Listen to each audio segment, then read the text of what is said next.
Hey everybody, it's Andrea. Today, Captain Picard and friends take a trip back in time.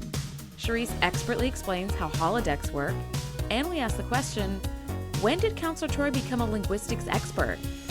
Stay tuned and geek out with us. Welcome to the TNG Podcast, the #1 place in the Alpha Quadrant to geek out about all things Star Trek: The Next Generation. I'm your co-host, Shereese. I'm your co-host, Andrea. Today, we're talking about Season 1, Episode 11, entitled The Big Goodbye. It was written by Tracy Torme and directed by Joseph L. Scanlon.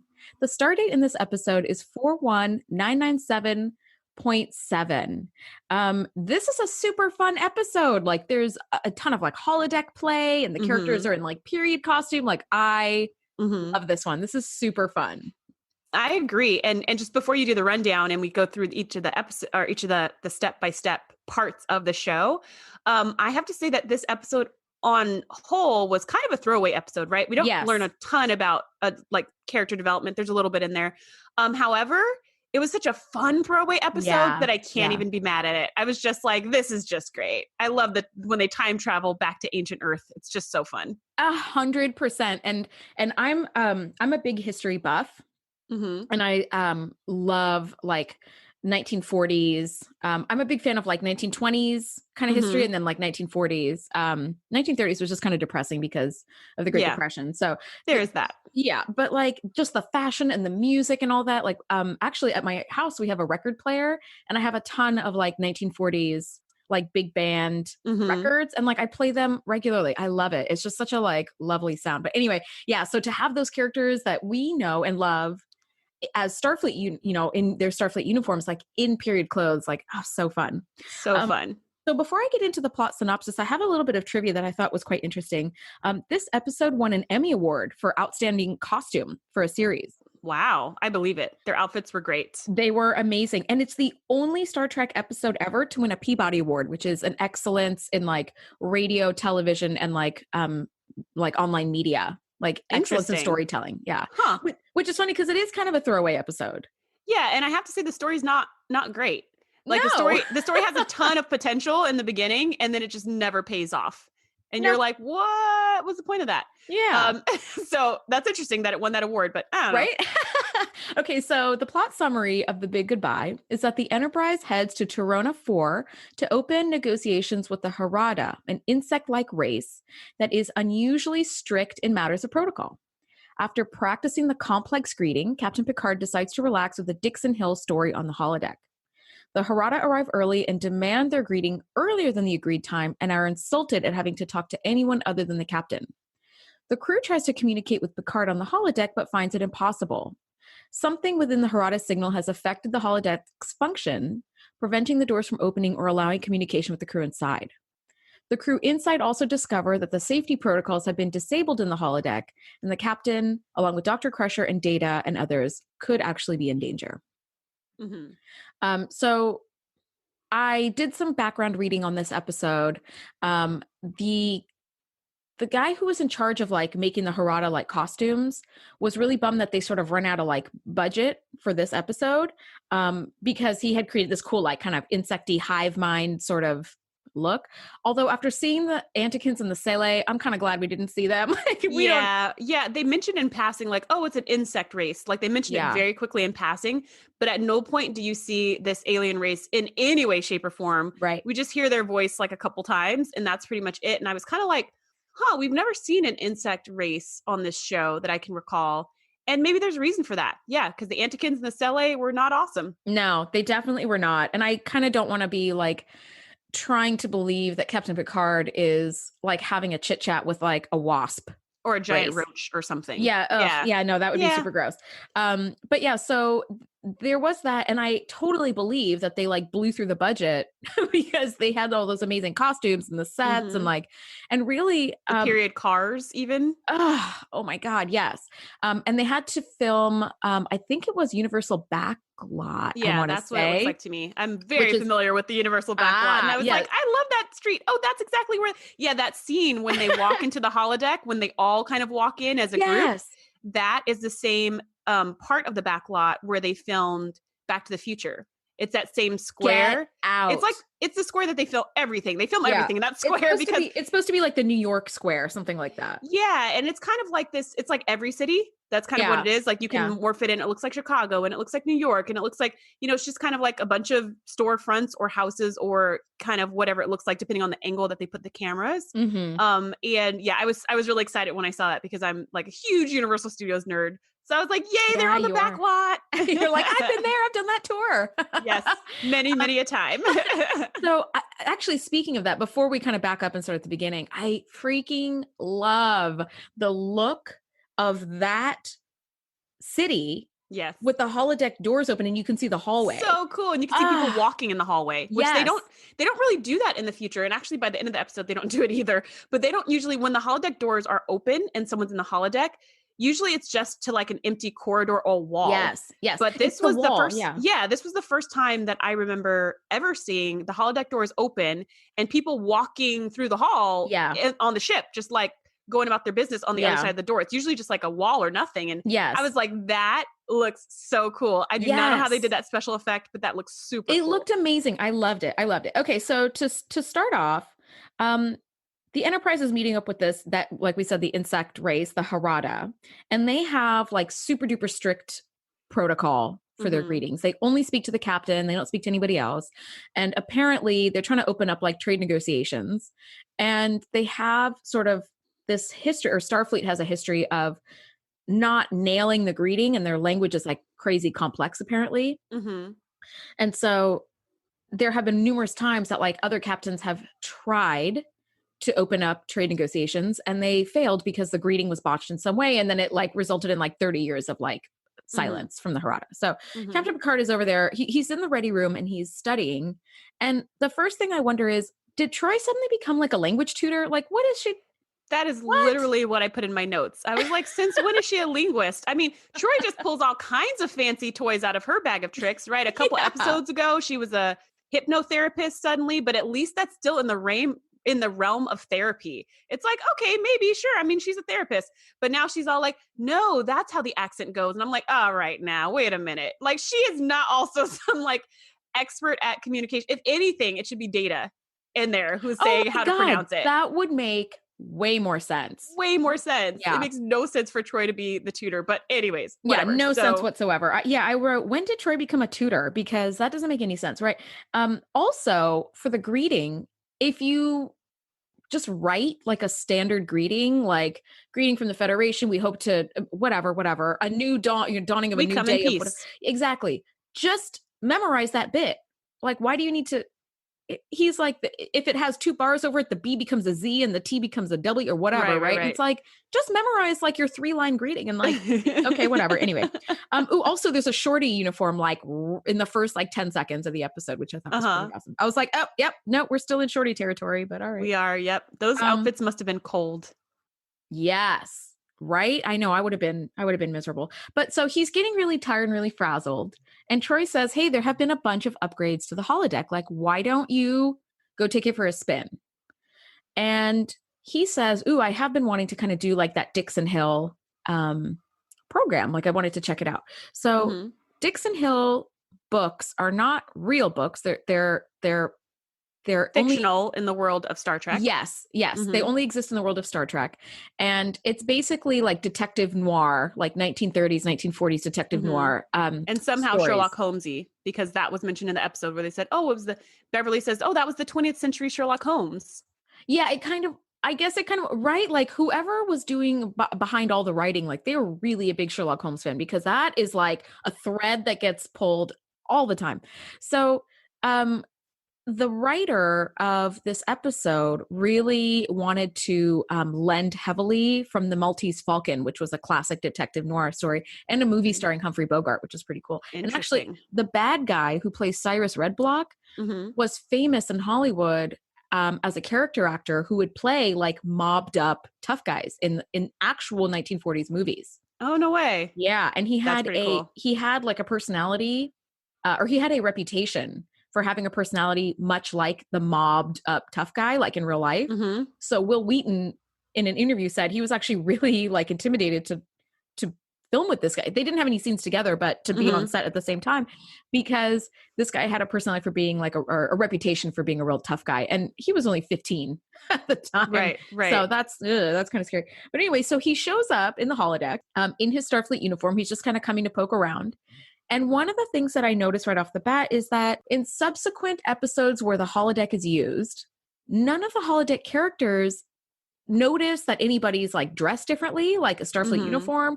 They don't notice that there are any alien races. Like in A Fistful of Datas, Worf is in there, and one of the bad guys in the holodeck says, "You're ugly," or you're like, "Where'd you get so ugly?" or whatever. But it never it doesn't register that like, oh, you're an alien race or whatever. Right.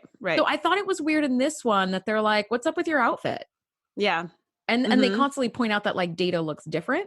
And I thought that's weird because that doesn't carry among the rest of the episodes. Right. I think that's one of those parts of this show that kind of evolved over time in this episode. And then we'll talk about it a little more at the end of the episode too. There's another little like weird thing that happens. But I think in the beginning, they were just still playing around with it and what the holodeck can do and what it's like and what the characters are like. And so this is just how they started, because when we think about how it would be, we think they are real characters and they're seeing the world as we're seeing the world. And so they would be like, why are you wearing that weird outfit, or what's wrong with your skin? But then what they do is over time, as they evolve how the holodeck works, then it becomes something where they're just not aware, where they're just in their holodecky world and they can't tell the difference. So, and it's just one of those things where it's like it's early days. Yeah, I think you're right. But God, I love like how much time they spend on the holodeck. This episode is like 80% holodeck, which I love. I love like, I wish there were more holodeck like episodes, but yeah. And I like how they keep saying that Data's from South America when he's clearly an albino. Like, I was like, why didn't they pick a cold place? That was my thought. Like, why didn't anyone say like Antarctica or something? Like, I don't know. I was just like, pick like a tropical, right next to the equator place. Like, not Alaska? No, we're going to go with Antarctica. Okay. Well, okay. I mean, I feel like Picard just didn't have any time to think. So he's like, oh, he's from a different place. And then Data, because he's big on like buying into like the character, he's like, I'm from South America. So let's back up a little bit. So he goes in his Starfleet uniform. He meets with this woman who's like, hey, someone's trying to kill me. And this is Picard we're talking about. Yes. And then she kisses Picard, takes his business card and leaves. And then he's like, I got to get changed and whatnot. Like, this is not the right. I'm not ready for this. Right. So he goes to the observation lounge to have a meeting, I guess about the Harada, I assume. Yeah, it was about the Harada. He spends all this time just like fanboying over. And it's so hilarious. He's just like, and then, and looked really real. And I looked out the window and there were automobiles, actual automobiles. And everyone's like so excited. And then it's like, as the steam is picking up, he's like, right. So we've met to talk about the Harada. And I thought that was so hilarious. It's like an expensed lunch, where you're like, we need to talk about work for a minute for this to qualify as like a work meeting. Totally. But yeah, he totally lets him, he outs himself and he's like, when that woman kissed me, it was so, and it's like, ooh, back it up, Picard. You're kissing holograms. There were some wonderful things in that specific scene. So many things that I loved about that scene of him fanboying about the holodeck. There was the fact that Wesley and Worf were actually in there in the ready room. And I was like, about automobiles? Just being in the ready room. I was like, hey, Worf's first time in the ready room. Like, now he's kind of like sort of part of the. You mean in the observation lounge? Yeah, in the observation lounge. Sorry. I was like, so he's sort of like part of the, he's got a role to play. But then I saw Wesley and I was like, maybe he doesn't. Because Wesley's kind of like, I mean, he barely has a name at this point. But whatever, they're in there. And then there's this part where he like invites Beverly to go to the holodeck with him. And it totally, she's rubbing off the lipstick from the holodeck kiss, which is hilarious. Yeah. She's rubbing off the lipstick, which now that I think about it, should not have existed outside of the holodeck. You're right. Because nerd catch. Yeah. Yep. It shouldn't have been there. It should have disappeared when he walked away. Should have disappeared when he walked out of the, but anyways, so she's rubbing off the holographic lipstick that's somehow still on Picard's mouth. And they have this like really tender moment where you're seeing that little spark between them. And he's like, I would love for you to come or whatever. And she's like, I'd be happy to check it out. And they kind of are making a date. And then he immediately goes, and I want to invite so-and-so because he's a historian and he would love it. And she's just like, she just sits down like, yeah, like he's just so aloof. to what's going Yes. on. We see little touches of like potential romance between Picard and Crusher. A couple of times, at Encounter at Farpoint, they had sort of a moment. They had a couple moments here and there, but this is the first time that he invites her somewhere and she's like noticeably excited to go. And you could kind of see she's getting those little flutters, which is pretty sweet. And then she goes, I know who could be a fantastic third wheel is Waylon, because he's a 20th century historian. And her face is just like, Yeah. And then she just kind of collapses into her chair. Just like, like why even, what was the point of that? And good on her. She actually goes. Because I would kind of feel like, well, on second thought, or like maybe another time, or I don't know, like I probably would have gotten out of it with that level of disappointment you could see in her. But good on her. She actually was like, I will go. She kept that commitment. Well, and also being Beverly, you have a perfect out. You could be like, I'm the only doctor on this whole ship, so I need to be on duty. See ya. I feel like there might be a medical emergency, so can't really make it. So with the Harada meeting like 11 hours away or some huge amount of time, Picard puts on period appropriate clothes and goes into the holodeck again as the character Dixon Hill.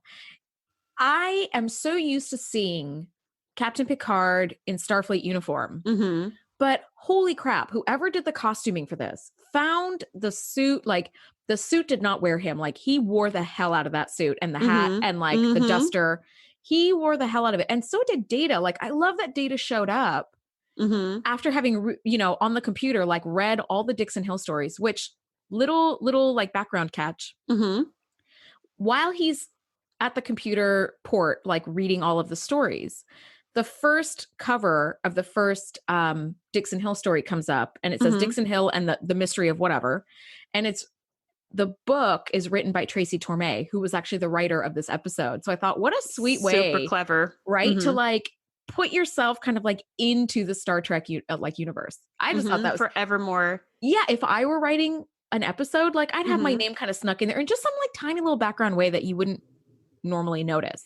It's kind of like when you go camping or go to a cabin at like outdoor ed when you're in 6th grade and you see like so-and-so was here etched into the bedpost. Yeah. That was kind of like what was going on in this episode. It was like Tracy Torme was here. Yes, it was very cool. So Data has read all the stories at like super crazy speed, which we love to see.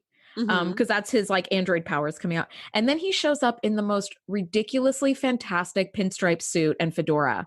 And the fedora, because I'm a hat fiend, the fedora matches the pinstripes. I'm like, oh my God. Like, and his pocket square was like very fancy. Like he just looked amazing. Amazing. And talk about a third wheel. He invited himself to the holodeck.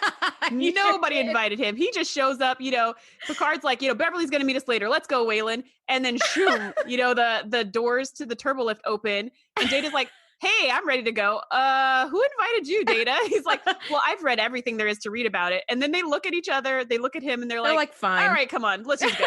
And I was like, talk about a third wheel. Data's just like, I overheard you saying you're going to the holodeck, so I am coming too. This was supposed to be, maybe Picard didn't know it, but it was supposed to be a date between Beverly and Picard. Right. And then Waylon was the third wheel. And then Data was like, I'm a fourth wheel myself up in here. Yep. He really did.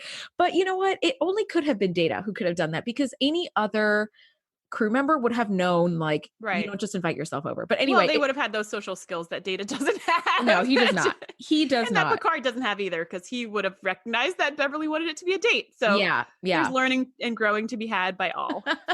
You're right. So then we have that super cool moment where the holodeck doors open. We see the hallway. We see the bridge between the 24th century and the 20th century. And it's so cool. It's so cool. And they have the like kind of classic film noir element of like steam is rising like off the street, like, and actually it's bustling. It's night. Yes, the writers wanted to film the holodeck scenes in black and white, which would have been super cool. But the director, Joseph L. Scanlon, kind of shot it down and said that it's A, gonna be too distracting, and B, the holodeck itself could be all the characters and the set could be in black and white, but the holodeck doesn't have the power to change the crew members. So they would have still been in color, which wouldn't have like made sense. I don't know. I thought it would have been cool to have it in black and white. Yeah, they actually do that in Voyager, which I talk about Voyager a lot. They do that in there when they do old school. Yeah, when they do old school shows,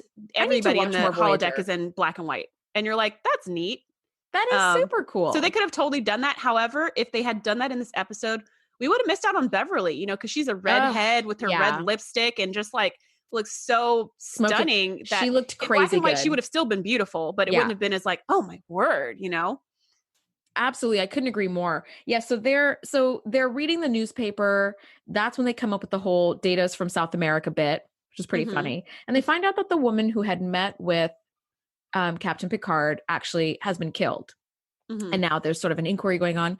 The cops show up and they're like, you know, we need to take you downtown for a little meeting. And Picard could not be more tickled by this. Right. He's like, then he starts doing the like, for what? You know, he starts getting really into the character and kind of into the meat of that. It's super fun to see him do that. It is. And it's kind of funny because throughout all of these scenes, they're all so giddy and excited about every single thing. They're like, we're getting arrested. Oh my gosh, we're going downtown. This is so great. He's being interrogated. Woohoo. Yes. Like, they're so excited about all of these things that if this was real would not be super fun. Yeah, no, totally not. So Dr. Crusher does show up while he's being interrogated, and she is a total knockout. She's got like the big curly red hair. She has a gorgeous fascinator, which is the name of that type of hat that has netting.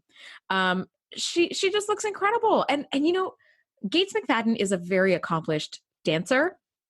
And I love I didn't know that. She is. Well, remember there's an episode where she teaches Data how to tap dance. That's really her. Huh. Interesting. Yeah. In the episode Data's Day, when Data has to learn how to dance for the wedding. Yeah. So she gives him some lessons and she teaches him how to tap dance. And then he goes, great, I'm ready to dance at the wedding. She's like, whoa, you didn't say this was for a wedding. It's a different type of dancing you do at a wedding. But that was really her tap dancing. She's a very accomplished dancer. And she performs, I think, not infrequently. But anyway, so she's a dancer and she shows up and being a Starfleet medical officer, not used to walking in high heels. And she does that little twisted ankle kind of trip. Yeah, where she almost trips. I thought that was great. I thought that was so great, especially knowing like she's such a great dancer. Like the woman is used to heels and she like just made that look so natural. That was great. That's exactly how I look in heels. I'm not an accomplished dancer. So flats are for me. But yeah, so she walks in, she's all excited. She finds them at the police station. How does she do that? I don't know. It's holodeck magic. So she finds them at the police station and she's talking to Waylon and finds out that that Picard's being interrogated. And she's just so excited. And she goes, why can't we all be interrogated? And why does he get to have all the fun? And then she sits down next to this woman who is wearing like a skirt that's shorter than her skirt and showing a little more cleavage and stuff. And so then Beverly kind of hitches up her skirt. Yep. And it's kind of like, you know, okay, you know, this is, you know, she's trying to blend with the times, trying to figure out what she should look like. And then suddenly this cop comes over and picks the woman up. And now it's clear that this woman is like a prostitute. Yep. And so then Beverly's like, ooh, okay. So then she kind of pulls her. Yeah, she kind of buttons her shirt up like, oh, okay. Maybe don't copy her 100%. I do love that she kind of takes cues from the girl. She's looking in her compact. She's adjusting her mirror. She's kind of zhuzhing her hair up like that. That was all pretty great. I did love that line when she found out that Picard was being interrogated. And she's like, why does he get to have all the fun? And I went, that's right, girl. That's right. Just because you're a woman doesn't mean you have to sit there and be a background player. Like, get in there and get interrogated. Get in there, girl. Go have some fun. Like, that's what I felt like. That's exactly what I would have done. Like when I see, I'm a huge tomboy. So when I see like my guy friends and I like, if we're out doing something fun and they're doing something fun and dangerous, I'm like, why do you get to have all that?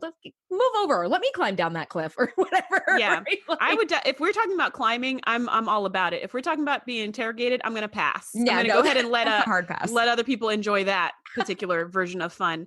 But yeah, so we're in there. And then there's this guy who's watching her, you know, fluffing her hair and stuff like that. Oh, that he's creepy cop. Yeah, I don't even know if he was a cop or I don't know who this dude was. He was like a bailiff or something. Yeah, he was just kind of sitting and enjoying the view of Beverly Crusher, and then he goes and offers her a stick of gum, you know, as his peace offering, and she, being from the 24th century, does not know what gum is, so she chews it like 3 times and then swallows it. Which, if you guys ever had gum when you were a kid, you probably swallowed some, and you know it's not that great. So she's sitting there choking down this gum, trying to swallow it. And he's like, I got 2 tickets here. You want one of these tickets? And she's just Tommy like, Dorsey. You know, and I'm like, wow, this is so hilarious. Like that is pretty great. Yeah. When he's like, you like Tommy Dorsey, which was a big 1940s big band conductor. And he said, I've got 2 tickets for the dance. And I'm like, wow, a dance. Like, that's not something you hear in Star Trek. We're going to the big dance. Like, that's something I hear in life. Like, that's just that's not after high school. Not after high school. No, not at all. So, all right. So back to the real world, though. The Harada have shown up early, which rude. And in an attempt to find the captain, the crew realizes, we can't reach them, because the Harada do this like big kind of sweeping scan of the ship. Yeah. And you see the holodeck panel like blinking out. My question was this: when Beverly goes in late to meet them in the holodeck, the doors are kind of not opening right, and they keep opening and shutting on her. That's clue number 1 that something is wrong. How do you not, use your comm badge to be like, hey, the doors are acting. Somebody come and take a look at this real quick. Yeah, I mean, I would think that there's something wrong with the doors, like they're just being a little weird. But I would not, if I was in Beverly's shoes, I would not think, oh, there was a giant scan that came through and made the holodeck so that once I go in, we won't be able to communicate and all the safeties will be out. Like, none of that would cross my mind. I would just be thinking, oh, the doors are a little stuck. Like, I'll get Geordi on that once we're done with our program. That would be my thought. It's just like, it's literally just the doors and nothing else. And you could see that the panel when she walked in was still, it was lit, but it was blinking. And the doors were kind of fixing. Right. Yeah. But as soon as she went in and they closed, the lights went off altogether. So like the system just went down from the outside. And I would not have picked that up if I was in her shoes. I would have just been like, okay, I'll get a crew on this. Like, I mean, yeah, she probably should have called right away, but I would just be like, oh, I'll get a crew on the door later. And then I would have been totally shocked later on and then said, that's why the doors were doing that. Like, it would have been, so after the fact. Yeah, I guess you're right about that. I could see, I guess I could see being like, I'm about to go play in the holodeck. When I get out, I'll call Geordi or whatever. Yeah, or whoever come and take a look. Doors. Yeah, there's got to be somebody below Geordi that's like the Enterprise handyman, the door specialist. Yeah, because actually Geordi's not that yet. He works on the bridge doing. You're right. He like pilots and then also is fixing the holodeck. We're not quite sure what Geordi does just yet in the show. He doesn't have a role that's set yet. But later on, it would make no sense for him to be the only one who could fix a door. We would definitely call somebody else. Call an ensign in on that. Okay, so Riker is trying to reach the captain in the holodeck and realizes that something has gone amiss and they can't get a hold of him. So Wesley wants to go down and help because, of course, being Wesley, he's like, I've studied all the schematics for the holodeck. Like, dude, you're 15. When would you have had the time?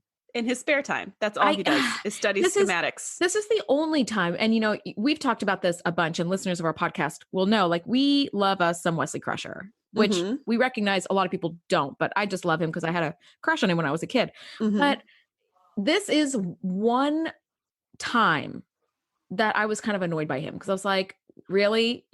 All the schematics. And then the minute they get down to the holodeck. Right. To fix it. The actual Starfleet officer who's working on it, Geordi, just backs up and lets this kid start playing. Right. And then he just looks over his shoulder and he's like, ooh, just be careful. Okay, let me know if you see anything. Like, no, your roles are reversed. Like, it should be Geordi working on it. And Wesley is just like being nervous kind of in the corner. Right. It's like, why is Wesley? Is my mom okay? Yeah. Have you heard from my mom or something?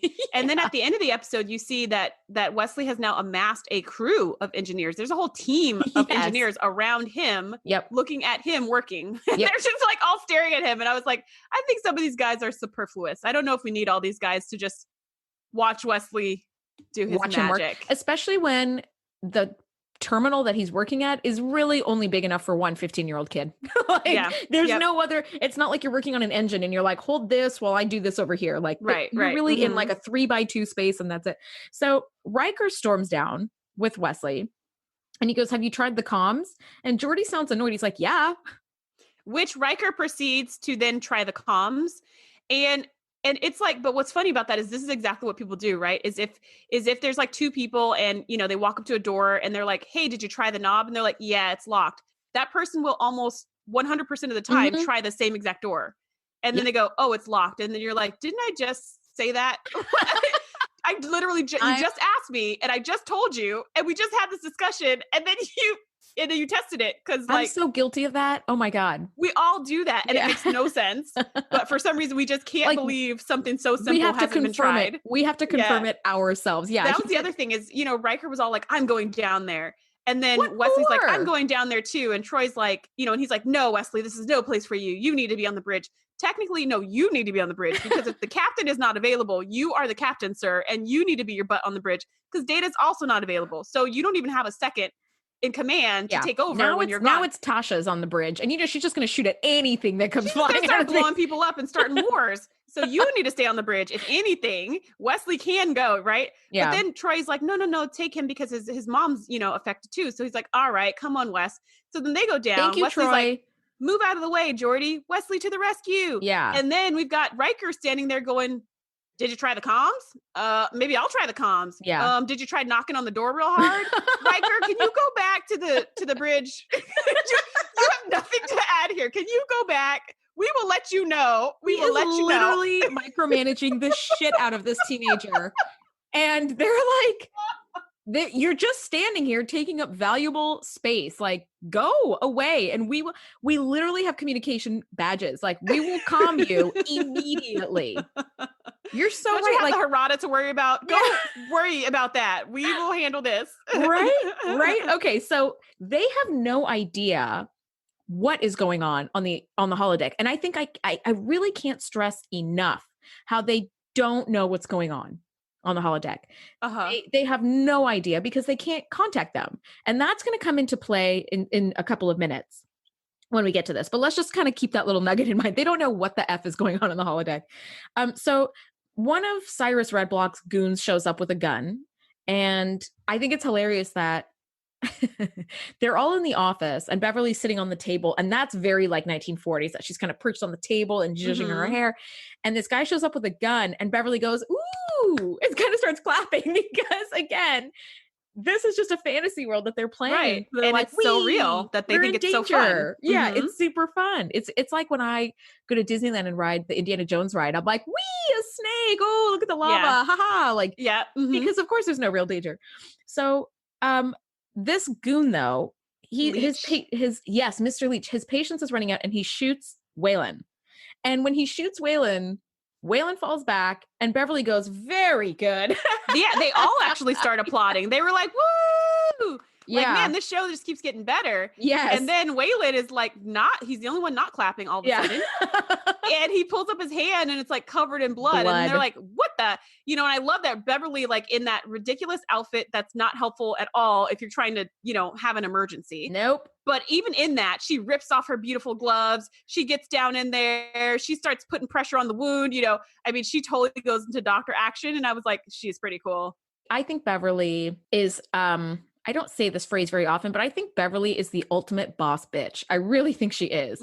Her son could be in danger. She's doing her job. People are getting shot. She's in 1940s garb. She's doing her job. Like the woman doesn't really ever get hysterical. She just is always doing her job. She is Thank a badass. God, because I would boycott this show if she broke into tears. I'd be like, we already have one of those. Yeah. Like we got one. We have Tasha who's going to go into like fight mode.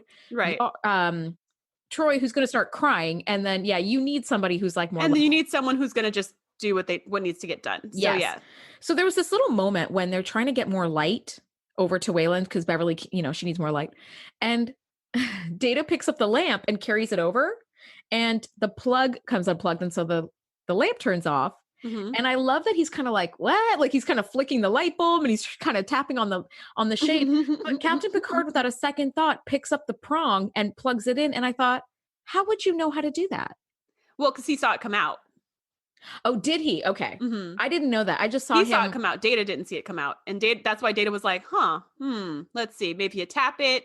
Maybe you rub it. Like, how do you make this come back on? And so Picard was like, let's see. Maybe if we just, there we go. And it's funny because even when he plugged it in, Data still didn't realize that Picard had plugged it in. He was just like, it's working again. And just set it down. That was, you know what? Props to you, Brent Spiner, because that was excellent prop work right there. Like he was working with that prop so well and was kind of like, like when it went back on. I thought that was great.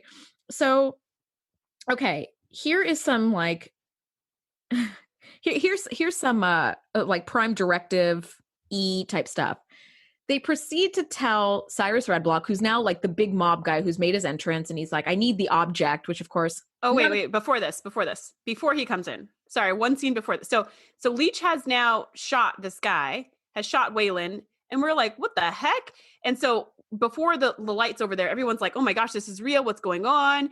And then Picard, then Leech is like, I'm telling you, you better give me the object or else. And Picard just smacks the gun out of his hand and backhands him. Yes. I was like, did Picard just backhand somebody? They were all about backhanding in season 1, apparently. So he backhands him and he's just like, you're going to be sorry about that. And Leech just scurries out like a little rat. And then he comes back with his big boss and another goon. Yeah. And the big boss now was like, I want the item. I'm looking for the item, and he's all, who was the one who struck you? And it's like, it was him, boss. It was him, pointing at Picard. And so he gets to go get his, his comeuppance or whatever. He goes over and he pistol whips Picard. He backhands him, but with a gun. Yep. And then Picard has this gushing blood out of his mouth, which is so hilariously corn syrup.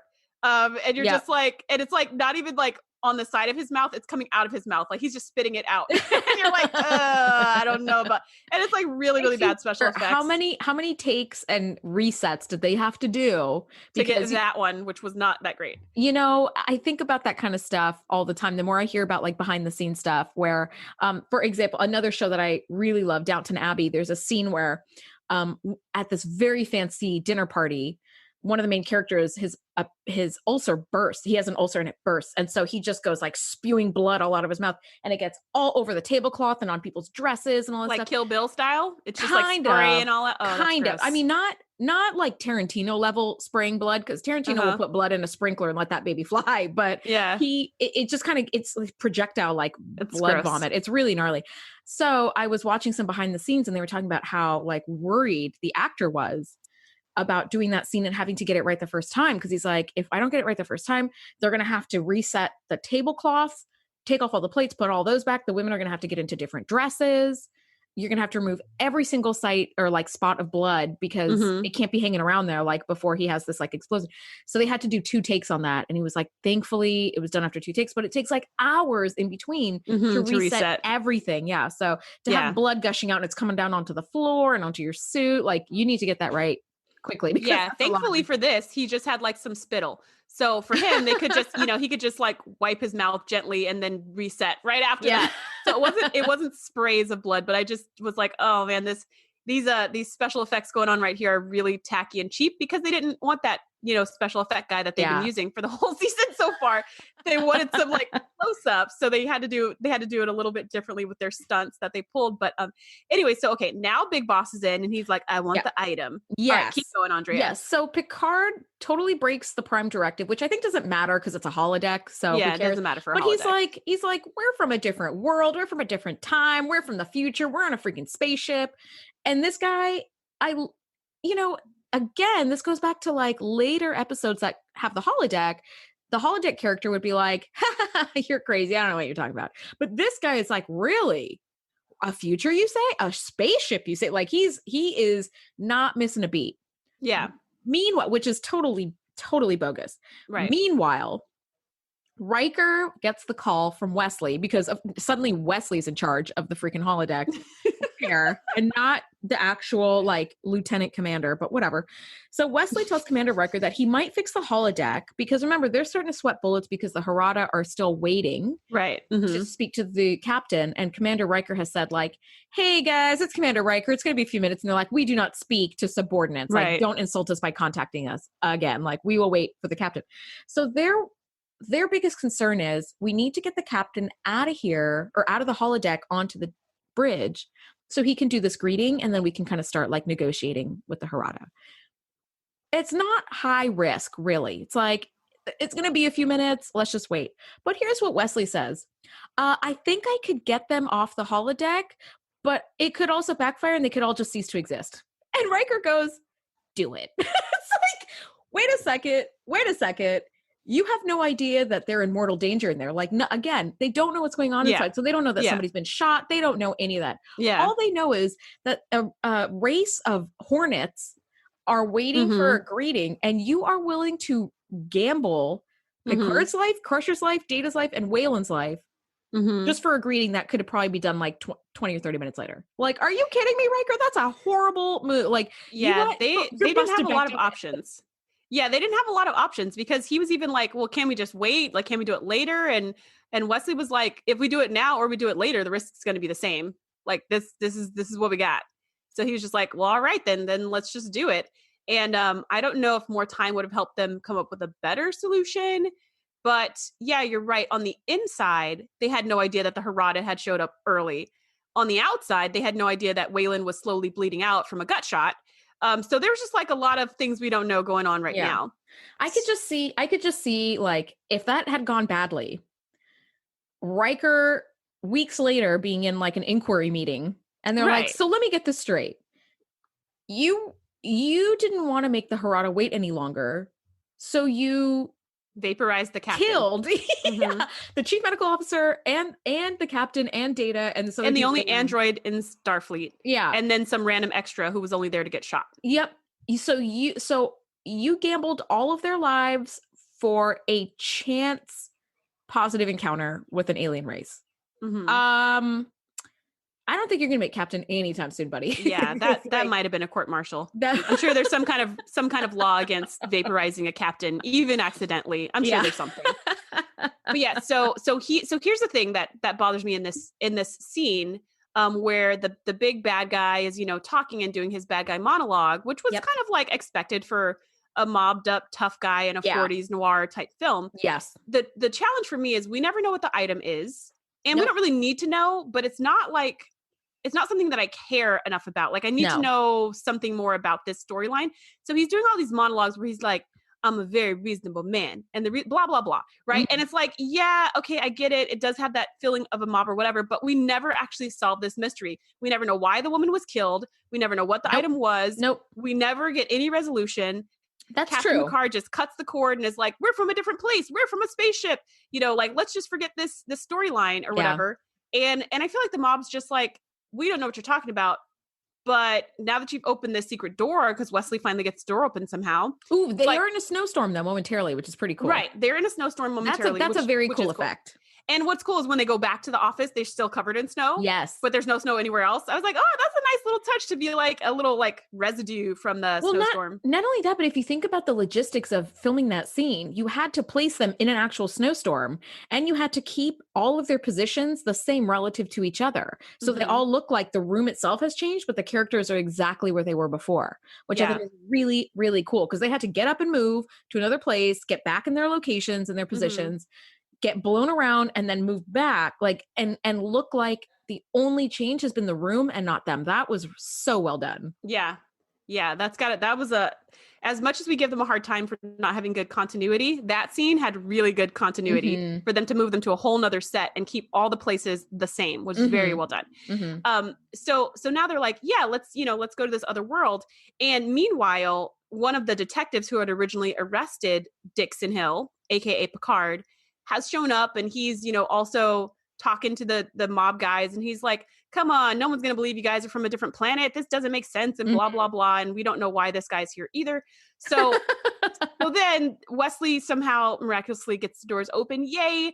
And what I thought was weird was the doors open and there's no one there. What happened to that whole team of engineers that were standing there? You know what? 2 seconds ago. That was something that actually kind of made the rounds online, that it was always sort of understood in the set that each holodeck had one entrance and that's it.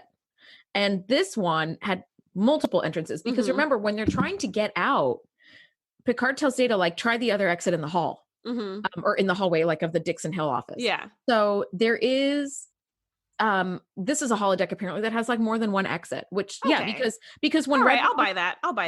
When Red Block and Leech like walk out onto the Enterprise, there's nobody there. There's no one there. There's no one there. So Wesley and his team are all around the corner somewhere. I'll buy that this was a second door, a second entrance to the holodeck. That works. Well, remember this one too goes right into that wall where that really cool shot that we love is like the end of a long hallway. So it's it's got a couple different, I don't know, I guess. Who knows? Cool. I'll take that there's nobody. It's a different door. Okay, that works for me.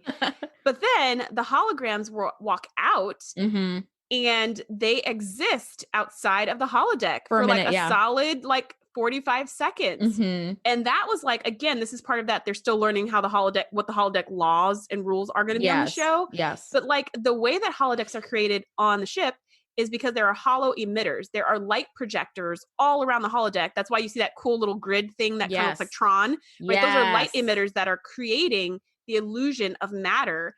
And if a hologram steps outside of that space, there's nothing projecting them. Like there's no physical space that they take up. So this is why we're the right people for this job. Right. So when that happened, I was like, oh, this is weird because like, and again, I'm thinking back to Voyager, whenever a hologram tries to step out of the holodeck, and we're actually going to see this instantly. We're going to see this also in later on in TNG, is as their fingers start to exit the holodeck doors, their fingers disappear. And when they pull their hand back, their fingers come back. Yeah. And that's because the emitters are projecting the image of their body inside this square space. Yeah. But not outside. So there's no way that those two guys could have walked out even for a minute and been standing there just hanging out, shooting the breeze, you know, and then slowly they kind of unravel from their feet up. And they were conscious of their unraveling, which again, like they wouldn't have that sentience later on in the show where they're just unraveling. They're like, what's going on? You can't do this to me. Never. Yeah. And they kind of like, red block. Yeah. Yeah. And I was just kind of like, wait, what? But okay, this is the first time that we're really seeing the holodeck at all. I mean, we've seen the holodeck before in the show, but this is the first time we're seeing the characters they're interacting with in the holodeck. Yes. So it's like, okay. This is the first holodeck centered episode of all of TNG. And I think all of Star Trek. Yeah, it could be. That's like holodeck centered. Yeah, that the whole episode takes place in a holodeck. Yeah. And later, and you're right, because in later episodes, when they do the Sherlock Holmes bit and Moriarty gains sentience, they're trying to explain to him that he can't exist outside the holodeck. Remember, they throw a book or something out and the book just disappears instantly. Yeah. So again, they're still getting their feet out from under here, but they managed to get Picard. They managed to get everybody out. And Picard rushes to the bridge and does his speech in like 10 seconds. And the insect race is like, you have honored us. Like, we look forward to doing business with you. And everybody's clapping, which I think is pretty funny. Yeah. They're like, I love that. Like, I love that. It was like a NASA moment. And Data comes back and he's still in his gorgeous pinstripe double-breasted suit and sits down at comms. And I love when Geordi goes, so how was it, Data? And he does that voice, the like, it was a the 40s mobster voice or whatever. Yeah. It was, oh God, it was so great. And I love that Picard's like, Data. He's like, oh, sorry, sir. Setting course for whatever. I love that. And if I had seen like a still shot of that, which, you know what, I'm going to get a screenshot of that and post it up on our Instagram, the TNG podcast. It's a screenshot that, if you don't know the context of the scene, like doesn't make any sense at all, because you see Picard and Data in 1940s suits and everybody else in Starfleet uniforms, and there's like no real interaction. They're just kind of sitting there like watching the, they're sort of just like propelling themselves away. So I thought, oh my God, if I didn't know what this episode was about, I would have looked at it and been like, somebody's been playing with Photoshop or something. That's one of my favorite things that they keep true about holodeck technology. And by the way, I would freaking love a holodeck. So let's get on that, people. Yes. VR is getting close, but I want the whole experience. Anyways, one of the things that they keep up with the whole like entirety of the holodeck is that you have to dress the part. Like you can't just holodeck your clothes, which to me, it's like, well, of course you could, because everything in there is just light emission. Like, of course you could just holodeck your clothes. You just go in and push a button and your whole outfit changes. They can absolutely do that.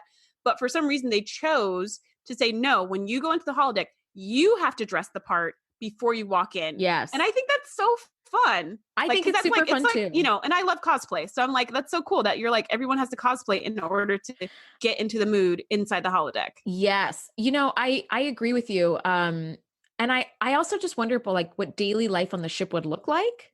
As you are going about your business and you see somebody walking down the hallway in like 12th century garb and you're like, oh, it must be either coming to or from the holodeck. Totally. Yeah. But anyway, I thought that was kind of cool. I say the episode was a throwaway, but more holodeck episodes, please. It's so much fun. So much fun. I totally see why they won an Emmy for this episode. They did an amazing job, and the set decoration as well. Yeah, I was totally geeking out over the set. Anyway, all right. So I love this episode, but I'm ready to move on. How about you? Yeah, let's do it. All right. So, guys, thank you so much for listening. Next week, we're going to cover season 1, episode 12, Data Lore. And that's like all you, Shereese. Oh my gosh, I'm so excited. Well, thanks for hanging with us. You guys, we'll see you next week. Talk soon. Bye. Bye. Thanks for geeking out with us. Be sure to join the crew at thetngpodcast.com to be the first to know when we do our live shows or host events exclusively for our members. We'll see you next time.